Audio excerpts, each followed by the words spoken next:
She thought she was just here to bury her grandmother. Turns out she was chosen to speak to the dead and stop a centuries-old curse before it consumed the living. In the haunted hills of the Blue Ridge Mountains, where fog clings like memory and secrets rot just beneath the soil, Lyra Evermoor returns after 20 years only to find her family waiting not with grief, but with ritual. This isn't just a story. It's a chilling descent into a generational blood pact, a Gothic family curse, and the terrifying truth of what lies beneath the Evermoor Cemetery. If you love dark rituals, ancient family secrets, American Gothic horror, and terrifying real history that was never meant to be uncovered, then stay until the very end, because what Lyra uncovers beneath the graves could rewrite the boundary between life and death. Welcome to The Last Questioner. This is not folklore. This is Evermoor. In the fall of 1887, as the Blue Ridge Mountains turned to ash and bone, Lyra Evermoor returned to a place the world had forgotten, Evermoor Estate. A place the locals feared, a name whispered like a curse. The trees here didn't just grow, they watched. The air didn't just chill, it remembered. And as Lyra stared through the cracked glass of her stagecoach window, mist curling like ghostly fingers across the road, she realized this wasn't just a homecoming. It was an invitation. The driver wouldn't go any farther. He dropped her at the iron gates with hands shaking, whispering about things buried that don't stay buried. What waited beyond that gate wasn't grief. It was legacy. And something much older than death itself. Because behind that door, her family was already waiting. And so was the ritual. What if your childhood home wasn't just haunted by memories, but by the dead themselves, waiting for you to come back? The year was 1887. The leaves in the Blue Ridge Mountains had turned the color of dried blood and brittle gold, and the air carried the scent of something long buried. Lyra Evermoor sat alone in the rattling stagecoach, her gloved fingers pressed against the frosted window as the road curved like a serpent through the mist. She hadn't seen Evermoor Estate in 20 years, not since the night her father pulled her away without a word, his eyes full of secrets. But now, as she returned to lay her grandmother to rest, she saw it again, the crooked trees bending inward like they were whispering to each other, the moss-covered stones half swallowed by time, and the fog that never seemed to lift. Nothing had changed, and that's what frightened her most. This town hadn't aged, it had waited. Waited like something that remembers your blood. The coach driver didn't speak, just kept glancing in the rear view, clutching the reins too tight, too. And when the wrought iron gates appeared through the mist like ribs torn from the earth, he stopped without a word.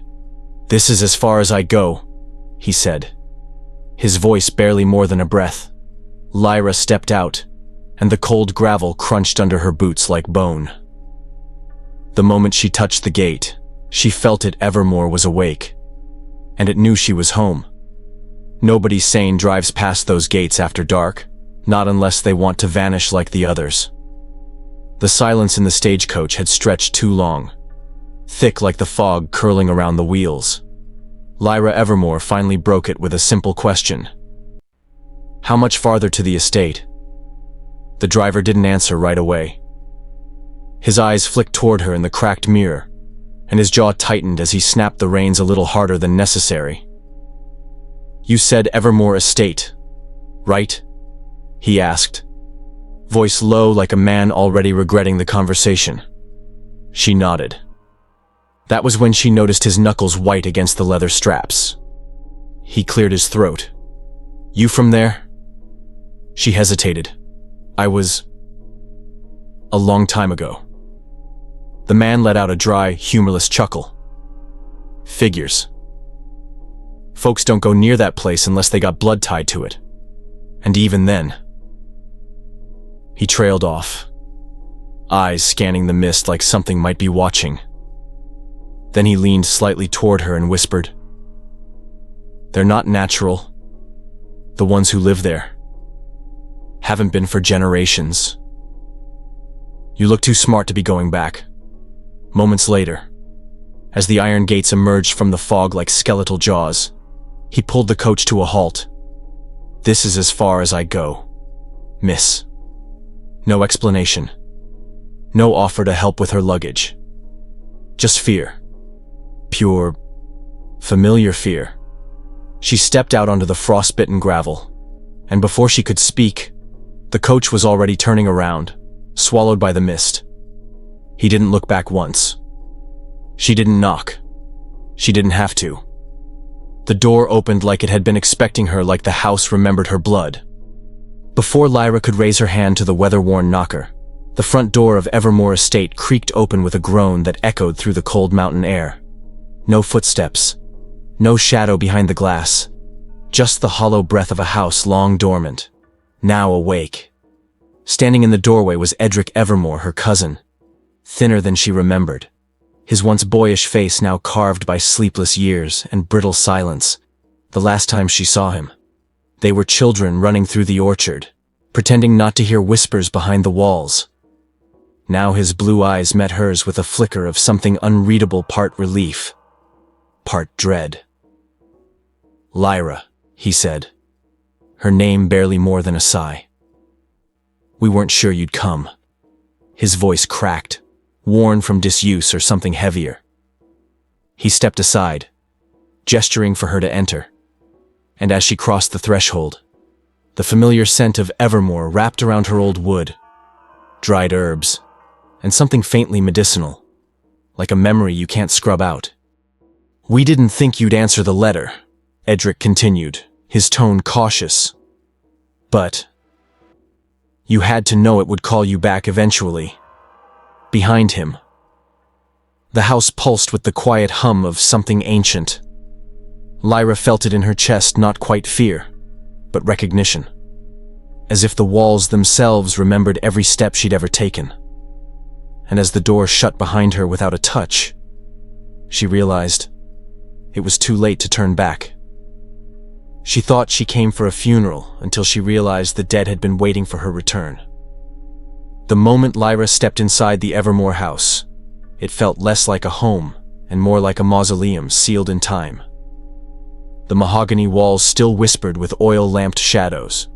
The portraits of long-dead ancestors seemed to track her every move, and that scent, old wood, wilted herbs, and something faintly coppery clung to the air like it had never left. Edric led her through the corridors without speaking, until they reached the parlor where the others waited. And that's when the truth began to unearth itself. Because this wasn't just a mourning, it was a gathering. And they hadn't called her here just to say goodbye. They'd called her here to begin. And beneath their tight smiles and ritual black clothing, Lyra could already feel it. There were secrets buried deeper than her grandmother's grave. Secrets that were about to claw their way into the light. It didn't feel like walking into a house. It felt like walking into memory that had been waiting to remember her back. The moment Lyra crossed the threshold of Evermoor Estate, the air shifted. Heavy, still, charged. The scent hit her first, aged wood soaked in humidity, faded herbs dried long ago for rituals no one dared name, and that same metallic tang that once clung to her childhood clothes. The portraits on the walls hadn't moved in 20 years, yet their eyes seemed sharper now, watching, judging, remembering. The creak of the floorboards beneath her boots wasn't just age. It was recognition. The grandfather clock still ticked in the foyer, but slower, like the house was breathing with her. As she passed the drawing room, her fingers brushed a console table polished so often it gleamed like bone. Edric walked ahead, his footsteps light, too careful, like someone leading a stranger through a crime scene. But to Lyra, it wasn't unfamiliar. It was identical. Every object, every smell, every silence frozen in place as if the house had never moved on, only waited. That's when she realized nothing here had changed. And maybe that was the problem. Because places that never change often belong to things that never truly died. She came for a funeral, but the grave had already been filled, and nobody wanted to talk about why. Lyra's voice broke the stillness first. "When is the service?" she asked, her gaze moving from Edric to the others gathered in the drawing room.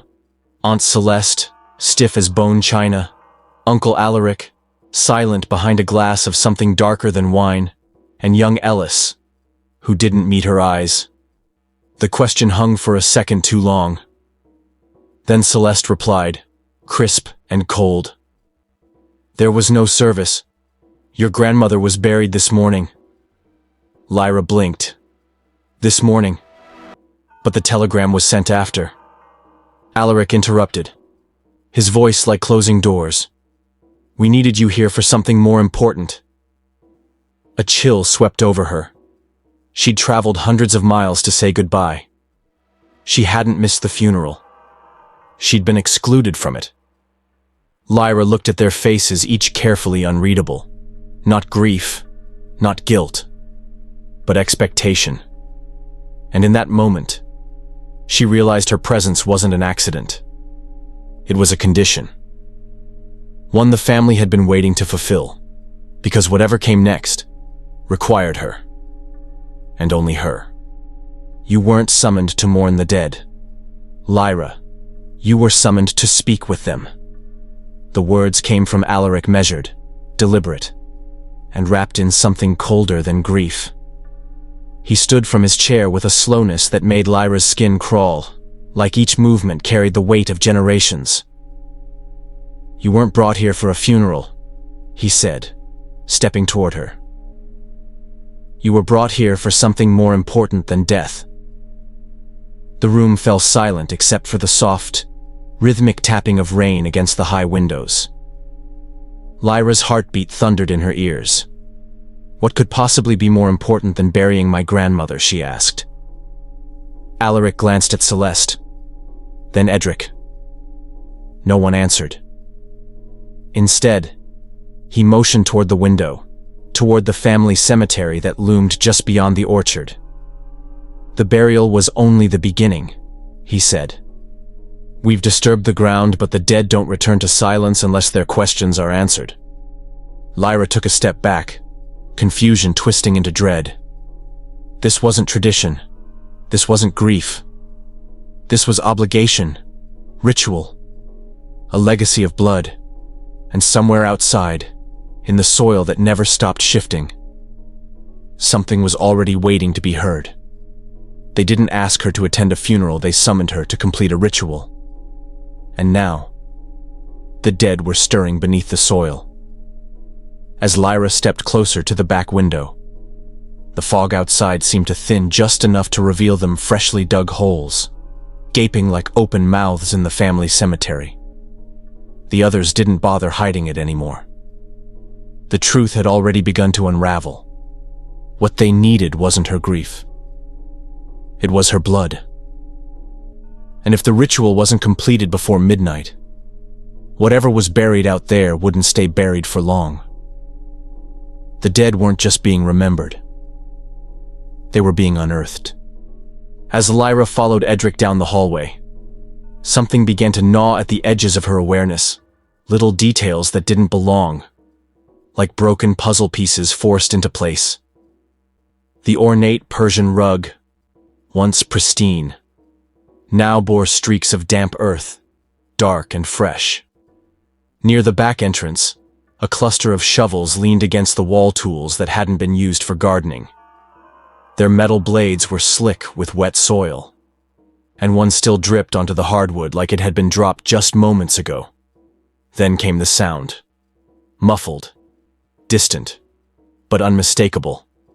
A shk-thud rhythm, steady and methodical, like someone or something was digging through the ground. Lyra froze, her breath catching. "What is that?" she whispered. Edric didn't answer. Neither did anyone else. Their silence was a response in itself. And in that silence, the truth cracked open. This wasn't just an old family estate. It was a threshold, and someone had already begun to open it. Every decade, they raised the dead not to grieve, but to ask for guidance. And this time, the dead were growing restless. Lyra's voice trembled as she finally demanded, "What is this?" What are you doing?" Edric didn't flinch. He simply turned toward her, his expression both ashamed and resolved, like someone reciting a truth too old to question. "Every 10 years, he said, on the night of the new moon, we call them back, our ancestors. We wake them." The words felt like poison in her ears.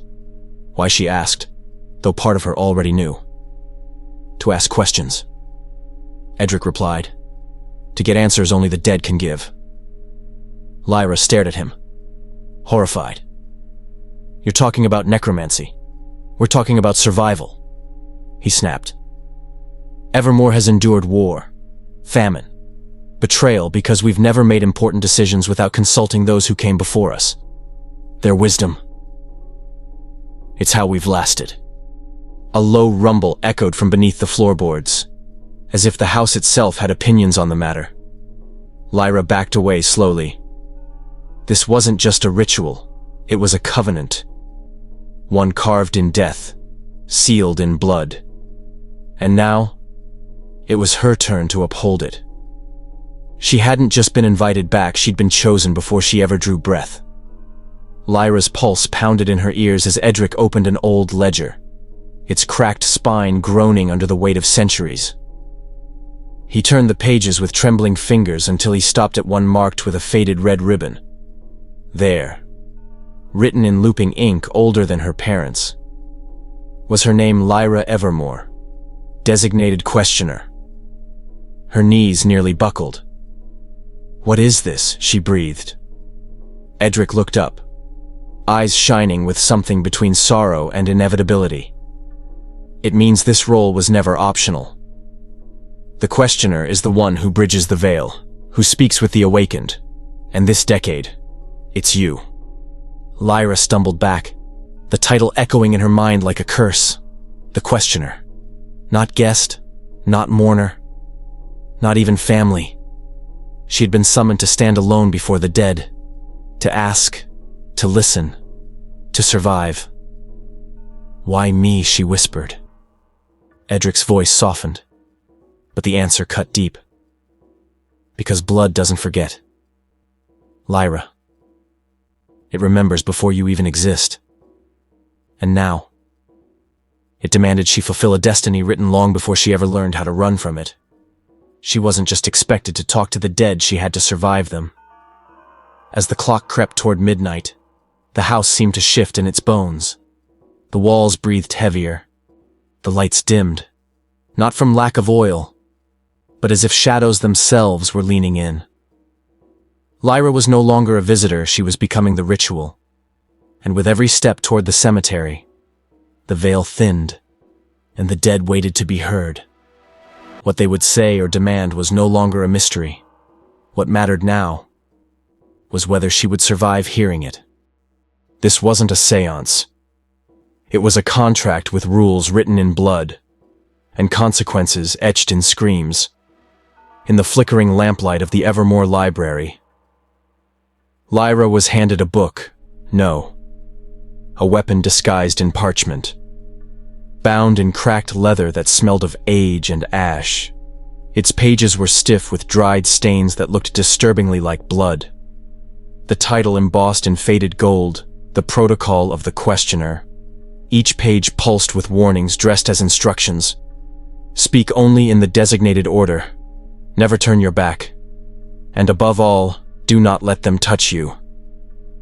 Edric's voice trembled as he repeated it aloud. If they touch you, you won't be you anymore. Lyra's breath caught. The ritual wasn't just dangerous, it was invasive. The dead didn't just speak, they entered. She would become the vessel, the conduit. The fragile bridge stretched between two realms, and the wrong step would shatter her completely. Midnight struck, and she wasn't walking into a cemetery. She was crossing a threshold, clad in white robes stitched with shimmering runes. Lyra stepped barefoot onto the frost-kissed path, the cold biting at her skin like teeth. In her trembling hand, the blue lantern pulsed with an unnatural glow. Not fire, not gas, but something older, humming in sync with her racing heart. The gates of the Evermoor cemetery creaked open on their own, metal groaning like something exhaling after a long sleep. As she passed beneath them, the air shifted denser, charged, like walking into a thunderstorm you couldn't see. Figures stood silently by their graves, more solid now, their forms still but watching. The soil beneath her feet felt warm, alive, pulsing faintly as if something beneath was listening. The house, her family, her former life, they were all behind her now. Ahead lay only silence, shadow, and 7 ancestors who would speak through her or destroy her. This was not a ritual. This was surrender. 47 lives lost not to disease, not to violence, but to a silence that should never have been broken late. Lyra approached the oldest grave first. The name carved in stone read Ezekiel Evermoor, 1699, 1761, but the figure standing beside it was far from dust. He stood tall in colonial garb, unmoving, yet his eyes empty and endless locked onto hers with unbearable weight. Child of blood. His voice boomed, though his mouth never moved. You come too late. The air grew heavier with every word, and Lyra's lantern flickered. The veil was disturbed, but no questions were asked, so the energy leaked. Her heart stopped. 47 souls. Ezekiel continued, snuffed like candles in fog. Innocence, pulled from the edge of life into death not by fate, but by your absence. Lyra tried to speak, to explain, but her voice failed. The balance is fractured, he warned, and if not restored tonight, the hunger will no longer be contained. Behind him, shadows began to twist in the ground like roots seeking warmth. This wasn't a haunting, it was penance, and she was the final offering. She thought the dead held answers, but they were just the first veil hiding something far more ancient and far more hungry. One by one, the ancestors rose from their graves not with grace, but with jerking, unnatural spasms that bent joints in ways that should never move. Lyra faced them all. Helena, whose eyes wept black tears as she whispered about her forbidden love and the children taken by sickness as punishment. Dorian, whose jaw had been shattered for questioning the covenant. Maeve, who said nothing but showed the scar where her heart had been removed and buried under moonlight. Then came the 5th grave. Marcus Evermoor, the archivist. Do you think we serve death? He rasped. No, child. We serve the one who watches death, who feeds on the space between dying and resting.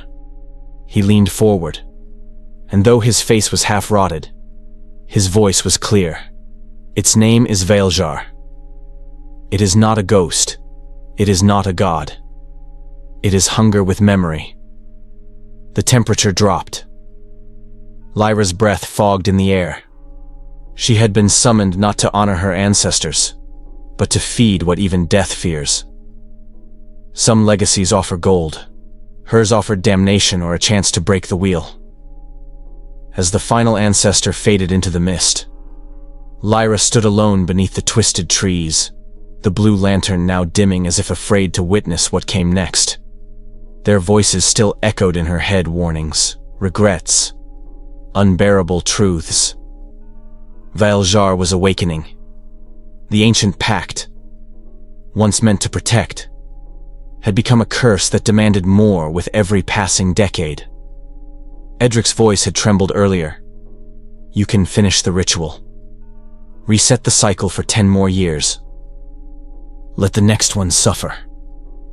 But the choice wasn't that clean. If Lyra performed the rite, Vael'Zhar would grow hungrier, bolder, until no questioner could survive. But there was another option. One that no ancestor dared suggest, only imply. A final offering. Her.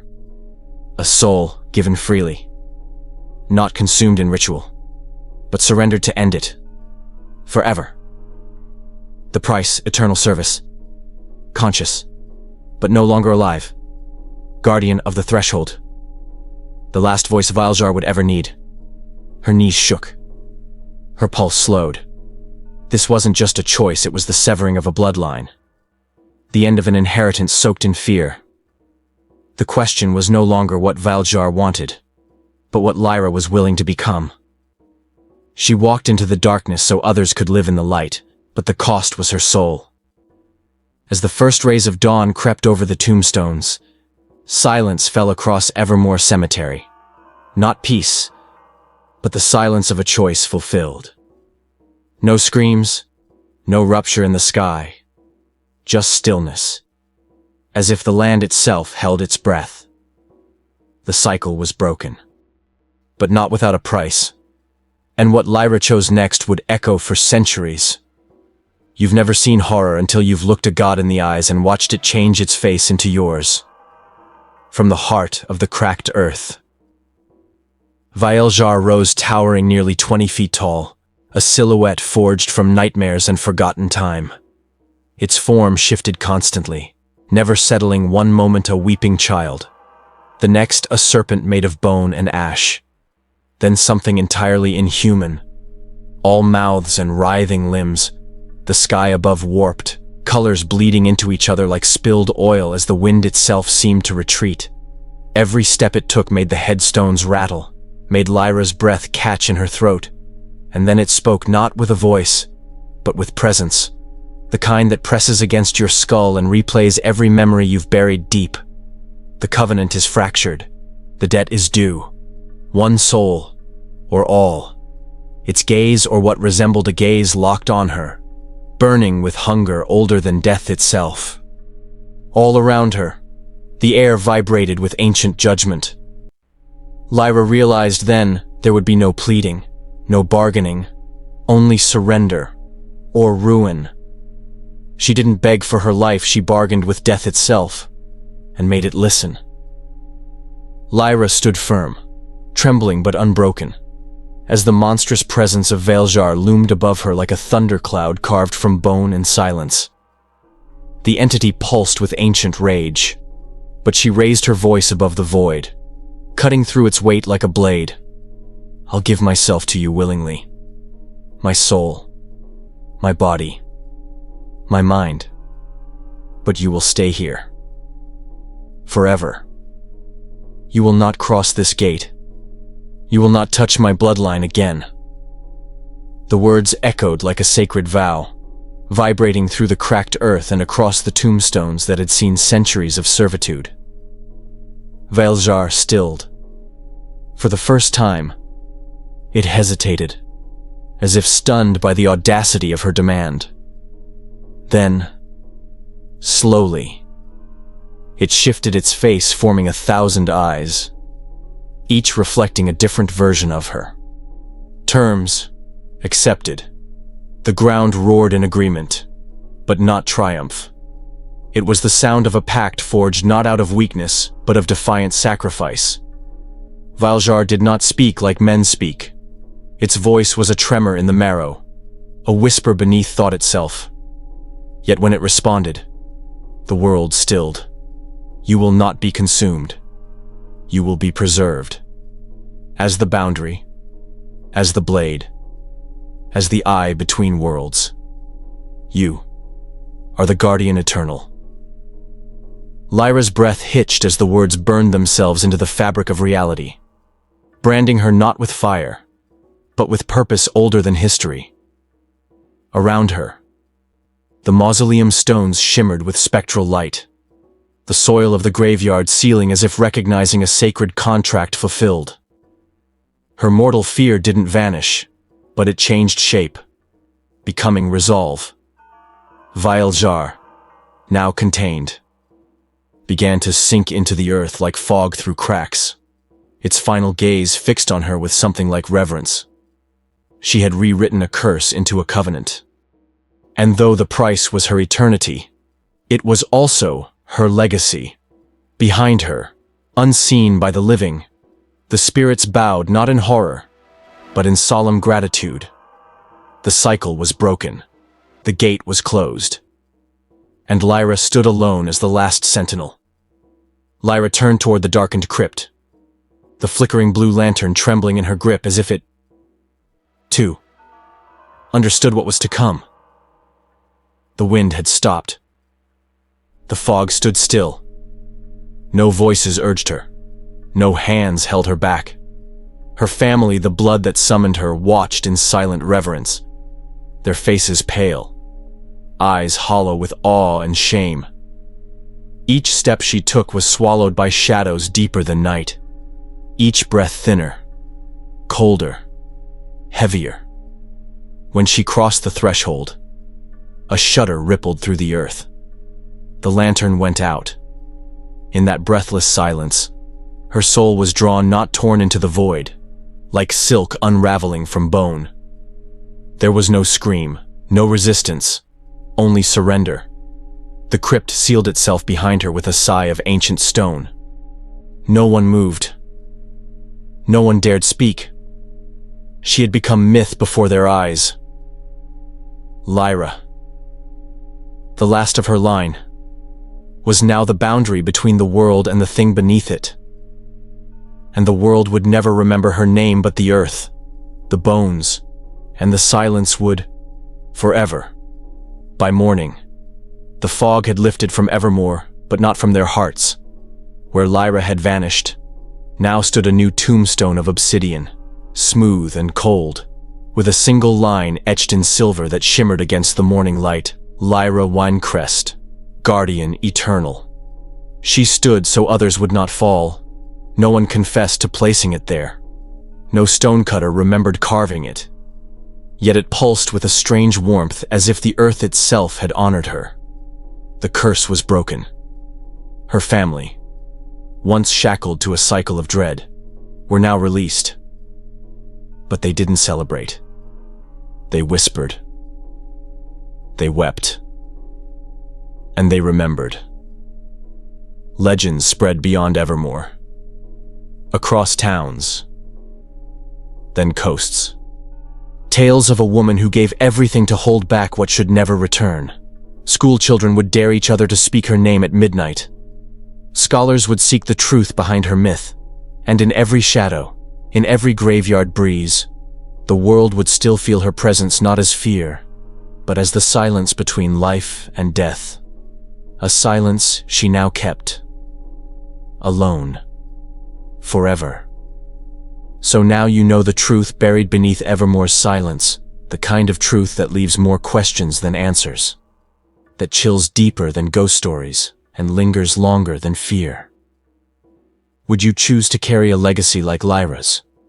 Would you trade your soul for peace others will never thank you for? If this story shook something in you, if it made you wonder what haunts your own family line, or what sacrifice really means, don't let that feeling vanish. Tap the like button if Lyra's courage left an echo in your heart. Comment below what you would have done in her place. Your voice matters more than you think. And if you want more stories that blur the line between myth and memory, hit subscribe and turn on notifications, because next time, we're digging even deeper. Save this video before it disappears into the mist, just like she did.